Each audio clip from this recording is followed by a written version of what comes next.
नमस्ते, आप सभी का स्वागत है मेरे चैनल में चिराग एस्ट्रोलॉजी। और हम गुरु राहु के चांडाल योग की बात कर रहे हैं और उसके इफ़ेक्ट्स क्या होंगे हर राशि और लग्न के लिए देख रहे हैं। हम वृश्चिक तक पहुंचे थे, धनु के लिए बात करेंगे। धनु राशि और लग्न, इनके लिए ये जो युति हो रही है गुरु और राहु की, वो हो रही है पंचम भाव में, कुंडली के 5वें स्थान में, उनके चंद्र से 5वें स्थान में, उनके लग्न से 5वें स्थान में। सो यहाँ पर क्या इफेक्ट होगा? तो ये एक तो समय की अगर हम बात करें तो 22 अप्रैल 2023 को गुरु जो है वो ट्रांजिट कर रहे हैं मीन से मेष में, और वहाँ पर राहु बैठे हैं, उनके पास जा रहे हैं मेष में। और मेष में ये युति हो रही है जहाँ पर 1 नंबर लिखा है। मेरे शॉर्ट्स वीडियो भी आ रहे हैं, आप उसमें कुंडली क्या है, कुंडली कैसे देखें, उस पर भी मैं अभी ब्रीफ वीडियोस बना रहा हूँ। आप देखना चाहें, समझना चाहें तो आपके लिए आसान रहे। लग्न क्या है, कुंडली क्या है, एक एक करके आते जाएंगे, आप वो देख सकते हैं। सो यहाँ पर और डिटेल वीडियो देखना चाहे कि भाई कुंडली कैसे देखें, उसका पार्ट 1 देखिएगा, आपको पता चल जाएगा कि आपकी कुंडली का बेसिक चीज़ें क्या होती है। वो सिर्फ 1 देखेंगे तो भी समझ में आ जाएगा। सो यहाँ पर आपके लिए पंचम भाव जो है वो प्रेम का है, विद्या का है, संतान का है, और यहाँ पर स्टॉक मार्केट है, सब कुछ है। और राहु ऑलरेडी वहाँ बैठे हुए हैं और गुरु आ रहे हैं। सो ये गुरु का कारक भाव भी है, और इसीलिए धनु लग्न के लिए ये बहुत इम्पोर्टेंट है। कारको भाव नाशाय, गुरु का ये इफेक्ट भी मिलेगा आपको। तो कारक उस भाव को नष्ट करता है, दूषित करता है, लेकिन गुरु कारक होकर भी शुभ हैं नेचुरल सामान्य रूप से, तो उनके इफ़ेक्ट आपको उतने नेगेटिव नहीं मिलते हैं, लेकिन फिर भी इफ़ेक्ट ज़रूर होते हैं, तकलीफ़ ज़रूर होती है, प्रॉब्लम्स आते हैं, हर्डल्स आते हैं। सो यहाँ पर देखिए, ये योग ही चांडाल योग है, तो इसमें बहुत अच्छा कुछ होगा ऐसा तो हो ही नहीं सकता है। अच्छे योग अलग हैं, ये चांडाल योग है, उसके इफ़ेक्ट आपको अच्छे एक्सपेक्टेशन नहीं कर सकते आप। सो कोई ये कहे कि अरे ये योग भी इतना ख़राब है, तो ये योग ही ऐसा है। सो यहाँ पंचम भाव है, उसमें आपका राहु गुरु का ये योग है। वो सबसे पहले अगर आप स्टूडेंट्स हैं, एक तो आपकी कुंडली का लग्नेश है, कुंडली का मालिक है ये, तो उस हिसाब से, और आपके सुख भाव का भी मालिक है, चतुर्थ भाव का, प्रॉपर्टी, वाहन, मकान, माता, तो उसका भी मालिक है। फर्स्ट हाउस माइंड है, थॉट्स है, उसका भी है। आपकी निर्णय शक्ति है, आपका कॉन्फिडेंस है, उसका भी मालिक गुरु है, और वो पंचम भाव में राहु के साथ जुड़ने वाला है। तो ये क्या करेगा? ये आपके पंचम भाव को दूषित कर रहा है यहाँ पर चांडाल योग से भी, और इस वजह से आपको, अगर आप स्टूडेंट हैं तो आपको पढ़ाई में रिजल्ट्स अच्छे नहीं मिलेंगे या हर्डल्स आएंगे। अब ज़रूरी नहीं है कि आप पढ़ना नहीं चाहते हैं या आपकी पढ़ाई आप छोड़ना चाहते हैं, ऐसा हो। रीजंस कुछ भी हो, आपको सडनली कोई प्रॉब्लम्स ऐसे आए कि भाई कोई बीमार हो गया, आप को कहीं जाना पड़ गया, आपके लिए खुद के लिए कुछ हर्डल्स आए, तो ऐसे बहुत सारे रीजंस बनेंगे जहाँ से आपकी पढ़ाई अफेक्ट करेगी, आपको वहाँ पर तकलीफ़ होगी, और जो आपका रूटीन चल रहा था वो ब्रेक होगा। वहाँ पर कुछ आपको, शायद आपको वो ब्रेक भी लेना पड़े या उसमें कम मार्क्स आए आपके।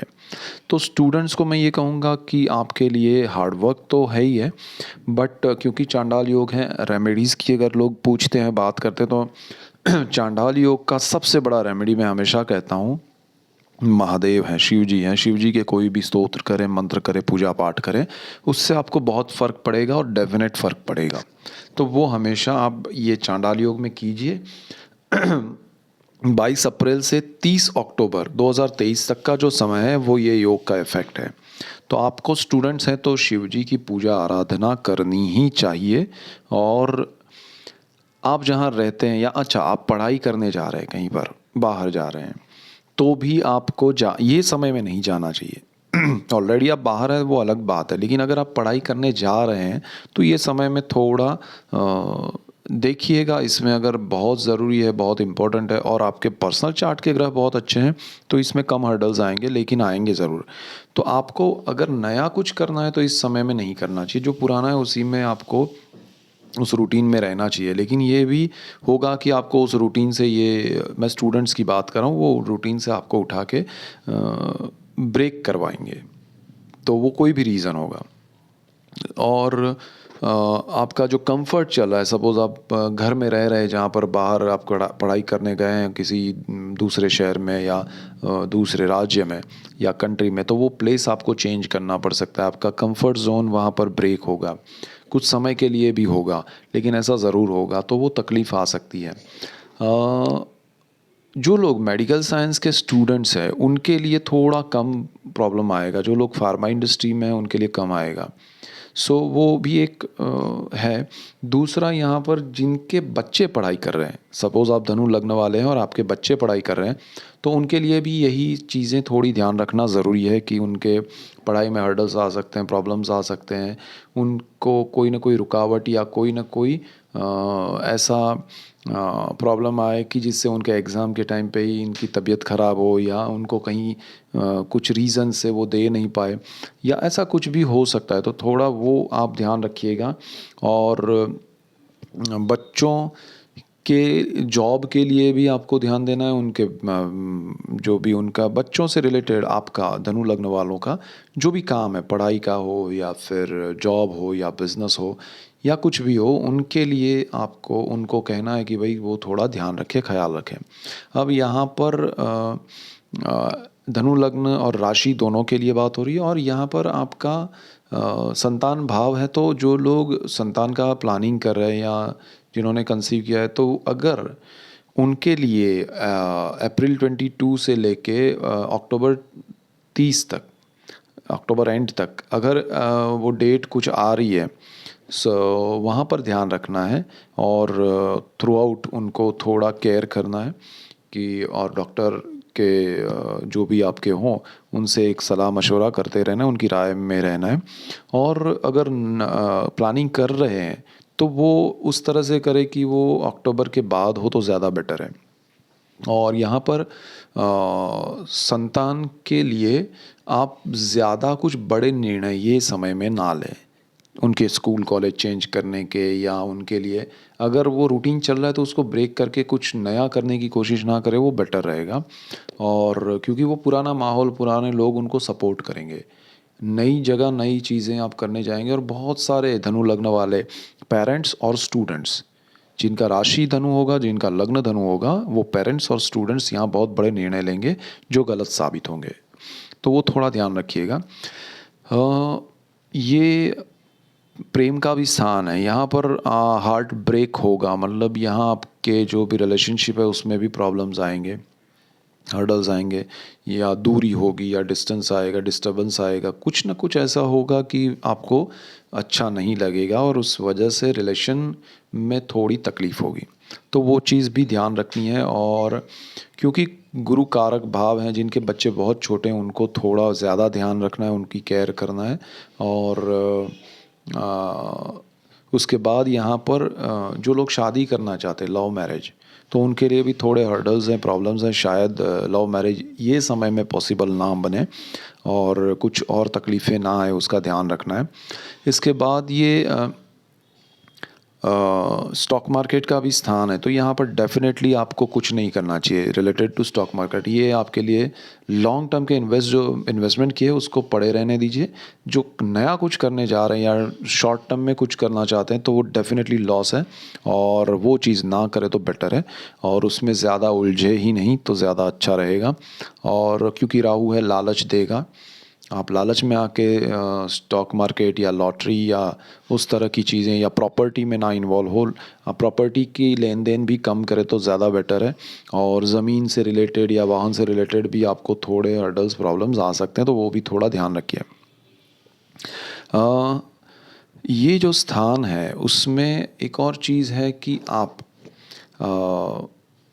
कभी कभी क्या होता है कि बच्चों को के ऊपर आप एक प्रेशर डालते हैं कि भाई वो किसी के जैसा बने, तो वो चीज़ यहाँ पर ना करें, ये समय में बिल्कुल ना करें। आप उनको ये पूछिए कि उनको क्या करना है, उस हिसाब से उनको सपोर्ट कीजिए। उसके लिए आप थोड़ा बाहर से और चीज़ें, जानकारी लाइए और उनको जो पसंद है उस दिशा में आगे बढ़ने के लिए और उनकी जो काबिलियत है उसको पहचानने की कोशिश करके उसके अकॉर्डिंग उनको सपोर्ट करने की कोशिश कीजिएगा।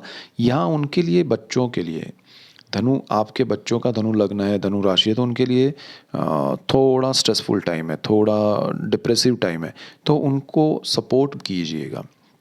और अगर आपका खुद का धनु लग्न है तो आपके बच्चों के लिए ज़्यादा वो प्रेशर मत कीजिएगा, क्योंकि आपके निर्णय उनके लिए नेगेटिव बन सकते हैं, या फिर उसमें थोड़े नेगेटिविटी एक दूसरे के प्रति आ सकती है, थोड़े एक दूसरे को आप समझने में गलती करेंगे। अब यहाँ पर गुरु जो है वो, जैसे मैंने कहा कि जहाँ दृष्टि करते हैं उनके दो स्थान हैं, एक तो आपकी कुंडली का मालिक भी गुरु है और आपके चतुर्थ भाव का मालिक गुरु है। तो इन सब चीज़ों में तो ध्यान रखना है, आप बड़े निर्णय किसी की राय के बगैर ना ले। लेकिन यहाँ दृष्टियों के भी योग ऐसे हैं कि राहु जहाँ दृष्टि कर रहा है उसी स्थान पर गुरु कर रहा है, और दोनों 3 स्थानों पर दृष्टि कर रहे हैं, 3 अलग अलग स्थान पे। तो एक स्थान है आपकी कुंडली का भाग्य स्थान। सो भाग्य स्थान जहाँ पर 5 नंबर लिखा है, तो भाग्य स्थान में गुरु और राहु की दृष्टि जो है वो आपके भाग्य में थोड़ा कमी लाएगा, जो थोड़ा तकलीफ है।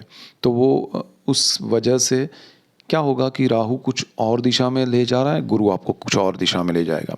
अब ये दिशा भ्रम आपको परेशान करेगा, ये डबल माइंड करेगा। सो आपके लिए वो चीज़ होने वाली, तो भाग्य से आपको कुछ मिलने वाला है और आपका मन कुछ और करने के लिए जा रहा है।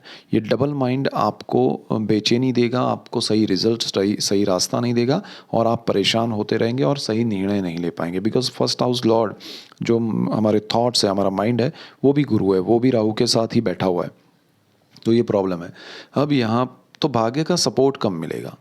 यहाँ से आगे बढ़ते हैं तो आपका 11वां जो स्थान है वो लक्ष्मी भाव है, उसका मालिक भी आपका जो है तुला का शुक्र है। तो वहाँ 7 नंबर लिखा होगा शुक्र है, तो शुक्र जो है वो उस स्थान का मालिक होकर आपको लग्जरी में ले जाएगा, आपको पैसे खर्च करवाएगा, आपको कंफर्ट की ओर ले जाएगा। आप अगर कुछ परचेज़ करने जाते हैं, घर या कार या कुछ भी, तो वो चीज़ 2 रुपये का बजट लेके आप निकलेंगे और 5, 7, 10 रुपये का लेके आएंगे। सो ओवर बजट हो जाएगा, बिकॉज शुक्र जो है ना वो अच्छी लग्जरी, अच्छी बड़ी चीज़ें, रॉयल चीज़ें दिखाता है, ले जाता है, तो हम भ्रमित हो जाते हैं। तो वो भ्रम में ना रह के आपके बजट पे ध्यान रख के आप आगे बढ़ें तो ज़्यादा बेटर रिजल्ट्स मिलेंगे।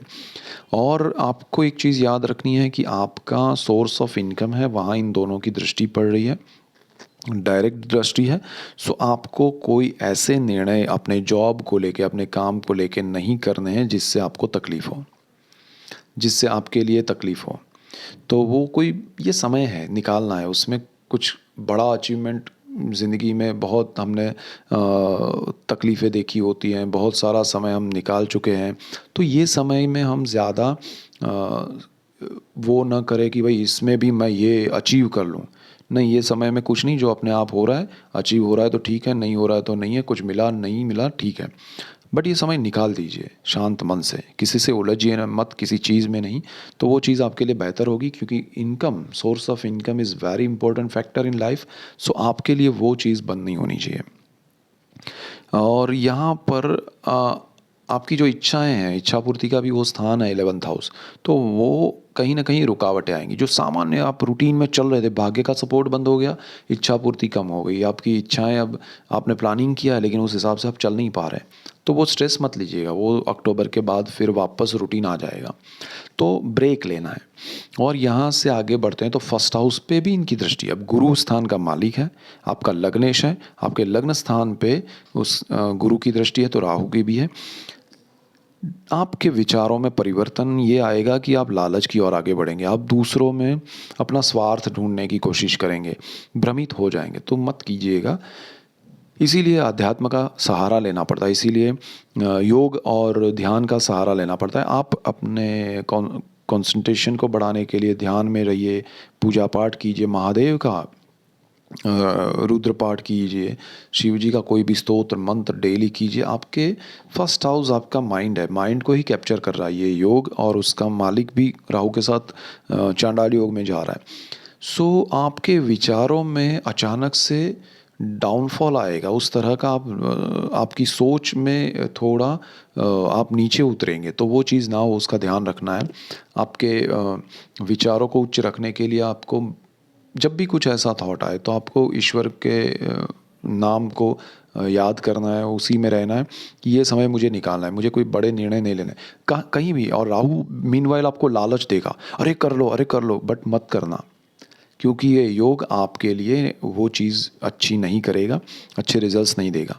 अब यहाँ पर आपके लिए एक और चीज़ होगी, ये सारे जो इफ़ेक्ट हो रहे हैं उसमें, कि आपके जीवन में आप ऐसा वक्त या ऐसा समय के हिसाब से लोगों का एटीट्यूड भी देखेंगे, आपके आसपास के जो आपके साथ हैं, अब तक आपको सपोर्ट कर रहे हैं या आपने बहुत सपोर्ट किया है उनको, वो सारे आपसे मुंह फेर लेंगे या आपको सपोर्ट नहीं मिलेगा, या आपको आपको कहेंगे कि भाई अभी हमारे पास, हो सकता है वो भी मजबूर हो, लेकिन अल्टीमेटली आपको सपोर्ट नहीं मिलेगा, चाहे वो सही हो दूसरे लोग या नहीं हो।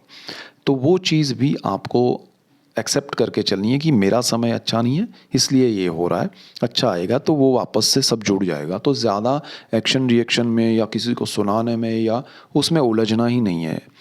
इसमें सबसे बेस्ट रेमेडी है शिवजी, महादेव, उनका नाम जप और पूजा पाठ जो भी आप कर सकते हैं, ध्यान योग कीजिए और शांत मन से इस समय को निकालिए। और जो भी चीज़ें मैंने कही है उसका ध्यान रखिए। मेरे हिसाब से ये रेमेडीज़ हैं, तो रेमेडी अलग नहीं होती है मेरे हिसाब से, यही सब है। और ख़ासकर शिव जी महादेव की शरण में रहे, चरण में रहे, सो सबसे बेस्ट होगा। So that's it for today. Keep watching Chirag's astrology. Thank you for watching. God bless you and goodbye. Thank you.